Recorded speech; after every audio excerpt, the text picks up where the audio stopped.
آج کا پروگرام بہت زیادہ اہمیت کا حامل ہے، اور اس پروگرام میں بہت سے لوگ سوال کرتے ہیں تعویذ کے بارے میں کہ حضرت یہ جو تعویذ ہے، بہت سے لوگ کہتے ہیں یہ شرک ہے۔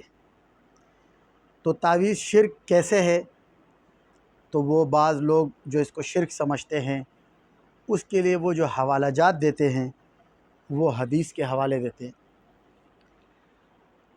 تو تعویذ کی جو قسمیں ہیں اس پر اگر ہم جاتے ہیں، وہ ایک لمبا پروگرام ہے۔ یہاں صرف نس تعویذ پہ بات ہو رہا ہے کہ تعویذ شرک کیسے ہے۔ سب سے پہلی چیز، وہ جس حدیث کا حوالہ دیتے ہیں وہ حدیث ہے کہ اللہ کے نبی صلی اللہ علیہ وسلم، اس حدیث کا مفہوم ہے کہ اللہ کے نبی صلی اللہ تعالی وسلم کے پاس چند لوگ آئے ایمان، یعنی بیعت کرنے کے لیے، ایمان لانے کے لیے۔ تو ان میں سے غالباً 8 لوگوں سے اللہ کے نبی نے مفہوم ایسا ہے کہ اس میں سے کچھ لوگوں میں سے اللہ کے نبی نے بیعت لے لی اسلام پر، مگر ایک شخص سے نہیں لی۔ تو انہوں نے سوال کیا کہ آپ یا رسول اللہ اس سے کیوں بیعت نہیں لے؟ فرمایا اس نے تعویذ پہنا ہوا ہے۔ تو پھر وہ تعویذ اس کے گلے سے اتارا گیا، اس کے بعد اس سے بھی بیعت لے لی گئی، اور اس کو بھی جو ہے نا کیا نام ہے، اسلام میں داخل کر دیا گیا۔ اس کے علاوہ بھی بہت سے حوالے ہیں، اس طریقے سے ان چیزوں پر ہے۔ پہلی چیز، حدیث کے اندر تعویذ کے جواز بھی ملتا ہے اور عدم جواز بھی ملتا ہے، یعنی تعویذ جائز بھی ہے، اس سے بھی یہ بھی حدیث میں مل جاتا ہے، اور تعویذ جائز نہیں ہے یہ بھی حدیث میں مل جاتا ہے، اور صحیح احادیث سے یہ چیز ثابت ہے۔ تو اب اس کے اندر تطبیق کیا ہے، کون سا تعویذ جائز ہے کون سا ناجائز ہے؟ سب سے پہلی چیز، ایک حدیث ہے اللہ کے نبی صلی اللہ علیہ وسلم کی، یہ حدیث مستدرک بن حاکم نے لکھی ہے۔ حضرت سہل بن حنیف فرماتے ہیں، ہم سیلاب کے پانی کے پاس سے گزرے، میں نے اس میں گھس کر نہا لیا، جب میں نہا کر نکلا تو مجھے بخار ہو چکا۔ حضور صلی اللہ علیہ وسلم کو اس واقعے کی اطلاع دی گئی۔ آپ صلی اللہ علیہ وسلم نے فرمایا، ابو سامت کو کہو کہ تعویذ لے لے۔ میں نے کہا، یا رسول اللہ، دم یعنی رقیہ نہ کر لوں؟ آپ صلی اللہ علیہ وسلم نے فرمایا، نہیں، دم یعنی رقیہ سانس کی بیماری، بخار یا کانٹے کا سانپ یا بچھو، اس کا ہوتا ہے۔ اب اس حدیث کے اندر جواز مل گیا ہمیں، اور یہ حدیث مستدرک ابن حاکم نے لکھی ہے، اور حدیث بھی صحیح سند کے ساتھ بیان کی ہے۔ اب یہاں پر جواز مل رہا ہے اور وہاں پر عدم جواز مل رہا ہے۔ یا اللہ کے نبی خود فرما رہے کہ تعویذ لے لو، جبکہ صحابی اللہ کے نبی سے کہہ رہے یا رسول اللہ اس کے لیے ہم رقیہ نہ کر لیں، لیکن حضور نے فرمایا نہیں، اس کو بولو تعویذ لے لو۔ اور رقیہ کے بارے میں فرمایا کہ یہ کانٹے کا، بخار کا اور سانس کی بیماری کے لیے۔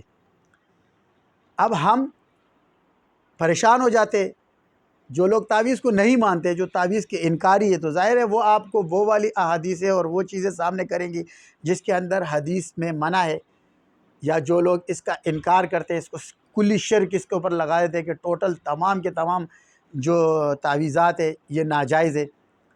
اس کا دیکھو آسان سی تطبیق ہے، جو تعویذ شرک جس میں ہوگا تو اس کو ناجائز کہتے ہیں، اس کا استعمال کرنا جائز نہیں ہے، اور جو تعویذ ہے جس میں شرک نہیں ہے تو اس کا استعمال کرنا جائز ہے، کیونکہ حدیث سے ایک چیز ثابت ہو گئی۔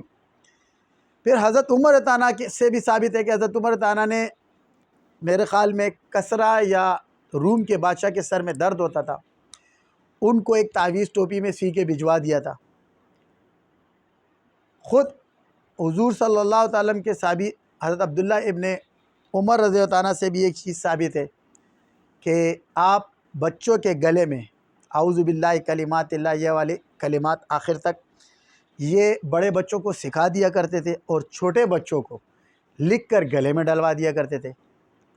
تو جو گلے میں لکھ کر ڈلوا دیا تو ظاہر تعویذ بن گیا۔ تو یہاں سے تعویذ کی قسمیں بن جائے گی، ایک قسم شرک والی، ایک قسم بغیر شرک والی۔ جس میں شرک نہیں ہے اس کے لیے جواز کی صورت ہے۔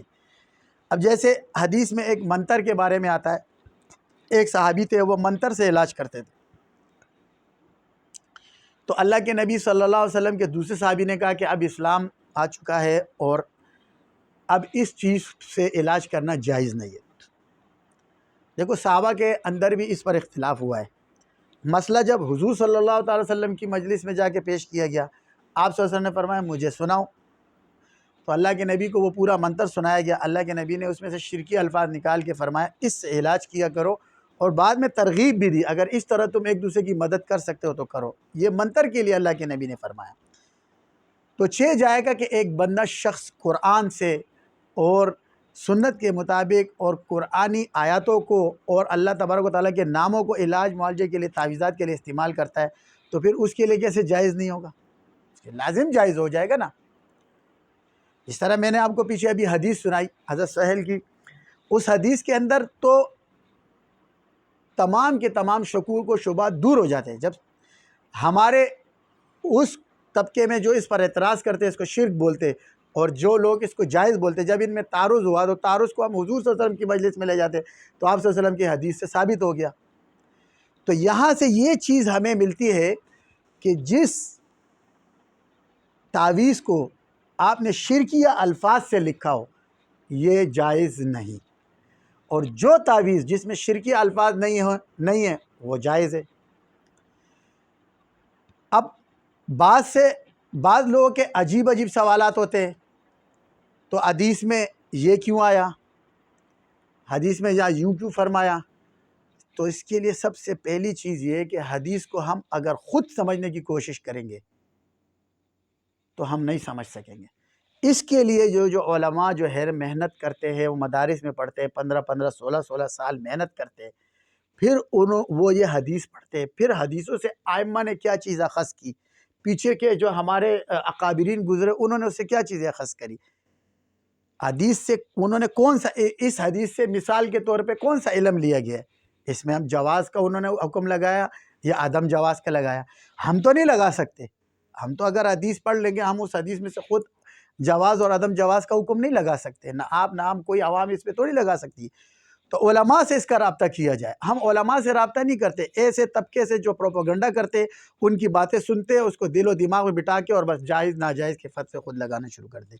تو سب سے بڑی غلطی یہ ہے، سب سے بڑا نقصان یہ ہے۔ اپنا تعلق علماء سے جوڑو اور صحیح علماء کے پاس جا کے ان مسائل کے بارے میں پوچھو، تو جو صحیح علماء ہوں گے، جو شریعت اور دین کو فالو کرنے والے اور مستند اور مضبوط علماء ہوں گے، وہ آپ کو خود بتائیں گے کہ یہ چیز شریعت میں جائز ہے۔ تمام علماء نے، حتیٰ کہ علامہ ابن تیمیہ رحمۃ اللہ علیہ سخت ترین اس کے اندر عالم تھے، جس کو یہ جو دوسرا طبقہ ہے وہ بھی اس کو مانتے ہیں، غیر مقلدین حضرات بھی اس کو مانتے ہیں، مگر ان کا بھی اس کے اوپر جواز کا جو ہے نا فتویٰ ہے، ان کی کتابوں میں لکھا ہوا ہے۔ تقریباً ہمارے جتنے قابرین کا اگر آپ کتابیں جا کے اٹھا کے دیکھو، انہوں نے بھی جواز کا فتویٰ دیا ہے۔ تو ایک جگہ جواز کا فتویٰ آ رہا ہے اور ایک دفعہ عدم جواز ایک بندہ بول رہا ہے، تو اب اس میں تطبیق سمپل سی ہے اور آسان سی ہے۔ جو شرکیہ تعویذ ہے وہ ناجائز ہے، جو شرکیہ نہیں ہے وہ جائز ہے۔ اب میں مثال کے طور پہ آپ کو مثال سے سمجھا دیتا ہوں۔ ایک تعویذ ہے،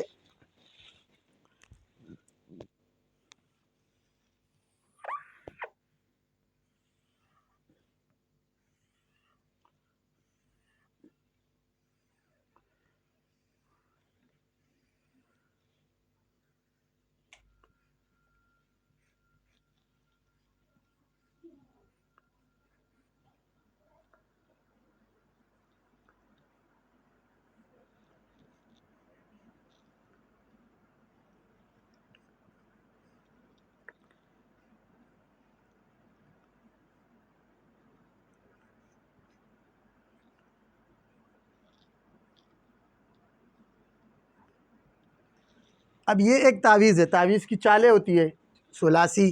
اب یہ جو چال کہلاتی ہے یہ ثلاثی کہلاتی ہے، ٹھیک ہے، اور یہ چال جو کہلاتی ہے رباعی چال کہلاتی ہے۔ اب یہ جو تعویذ ہے، اب اس تعویذ کے پیچھے یہ جو تعویذ بنایا میں نے، یہ کس چیز کا تعویذ ہے؟ تو یہ تعویذ اللہ کے نام اسم ذات یعنی اللہ کا تعویذ ہے۔ اللہ کے نام کے جب عدد نکالتے ہیں تو یہ 66 عدد بنتے ہیں، اور اس تعویذ کو بھی اگر ہم جمع کرتے ہیں تو یہاں بھی اس کا آنسر 66 ہی آئے گا، 66 66 66 66 66 66 یہ سب کے سب 66 آئیں گے. اس سائڈ پہ بھی جمع کریں گے تو بھی 66 آئے گا, اور ادھر جمع کریں گے. ابھی مثال کے طور پہ ہم اس کو جمع کرتے ہیں, 9 اور 20 29, 29 میں ہم 14 جمع کرتے ہیں تو یہ 39 اور 4 43 یعنی 43 میں جمع کرو 23.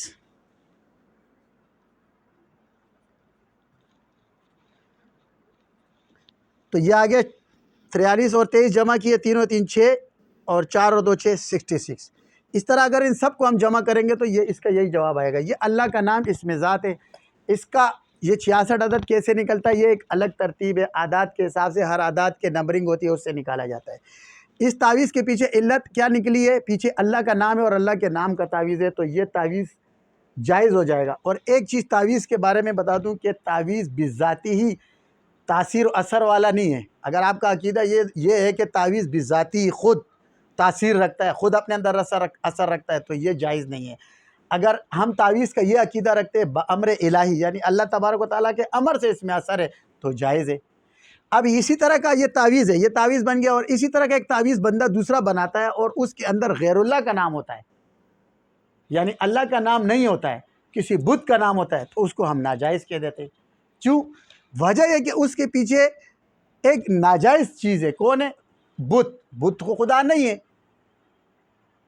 وہ تو جھوٹا خدا ہے, لوگوں نے وہ جھوٹا خدا بنایا. فلاں اگر اس کے نام کا ہم تعویذ بنائیں گے تو وہ ناجائز ہو جائے گا. لیکن اگر اللہ کے نام کا یا قرآن کی کسی آیت کا, اللہ کے نبی صلی اللہ علیہ وسلم کی کسی دعا کو جو ہے نا اس کے اعداد نکال کے اس کا تعویذ بنایا جائے, اس گلبار جیسے دعا ہے اس کا بنایا جائے, یعنی وہ دعائیں اور وہ قرآنی آیات اور وہ احادیث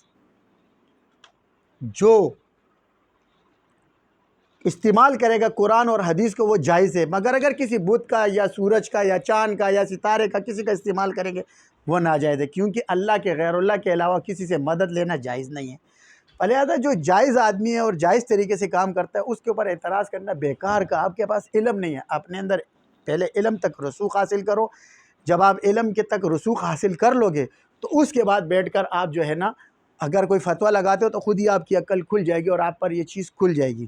جیسے میں نے پیچھے ابھی آپ کو 2 حدیثیں سنائی. ایک حدیث میں تعویذ کو ناجائز کہا گیا ہے, ٹھیک ہے, ایک کا مفہوم میں نے سنایا. دوسرے میں آپ کو میں نے حدیث سنائی جس میں خود حضور فرما رہے کہ تعویذ لے لو. پھر عبداللہ ابن عمر سے ثابت ہے کہ وہ چھوٹے بچوں کو جو نا وہ گلے میں تعویذ بن کے ڈلواتے تھے. تو وہ اتنے بڑے صحابہ, اتنے بڑے ہمارے جو نا قابرین, اللہ کے نبی, اتنی بڑی ہستیاں, اللہ کے نبی نے کوئی چیز نہیں چھوڑی. خلا سے لے کے بیت الخلا تک ٹوٹل علم ہمیں دیکھ کے چلے گئے. تو یہ علاج معالجہ اور یہ چیزیں تو بہت بڑا علم ہے. یہ اللہ کے نبی کیسے چھوڑ کے جائیں گے؟ یہ بھی اللہ کے نبی نے دیا ہے. حدیثوں میں جا کے دیکھو تو صحیح. صحابہ کا اختلاف میں نے منتر پہ بتایا, پھر اللہ کے نبی نے اس میں حدیث میں اس کا حل بتایا, نہیں یہ چیزیں نکال دو, شرکیہ نکال کے, اور باقی کا یہ جائز ہے, اس طرح علاج کرو. تو انشاءاللہ ملتے ہیں اگلی ویڈیو میں آپ کے ساتھ اسی طرح تحقیقی ویڈیو میں. دعا کرتے ہیں اللہ تبارک و تعالی ہمیں عقل سلیم, فہم سلیم اور قلب سلیم عطا فرمائے. عقل سلیم, فہم سلیم اور قلب سلیم سے کیا ہوتا ہے پتہ ہے؟ انسان صحیح ڈیسیشن لیتا ہے, وہ کبھی غلط ڈیسیشن نہیں لیتا ہے. غلط آدمیوں کی باتوں میں آ کے بہکاوے میں نہیں آتا ہے. ہر چیز جائز بھی نہیں ہے اور ہر چیز ناجائز بھی نہیں ہے. تو اس لیے میرے تمام جتنے سننے والے, کہنے والے, وہ صحیح اور اہل حق علماء سے اپنا تعلق رکھے اور ان سے پوچھ کر چلے. یہ ادھر ادھر کی باتوں پر کان نہ دھرے. فتنے کا زمانہ ہے, اس میں فتنہ بہت زیادہ ہے. وہ اپنے لیے ایک چیز کو جائز کر دے گا, دوسرے کے لیے ناجائز کر دے گا. تو یہ چیزیں غلط ہے. اللہ تبارک و تعالی ہم سب کو فتنوں کی دنیا میں فتنوں سے بچائے. آمین یا رب العالمین.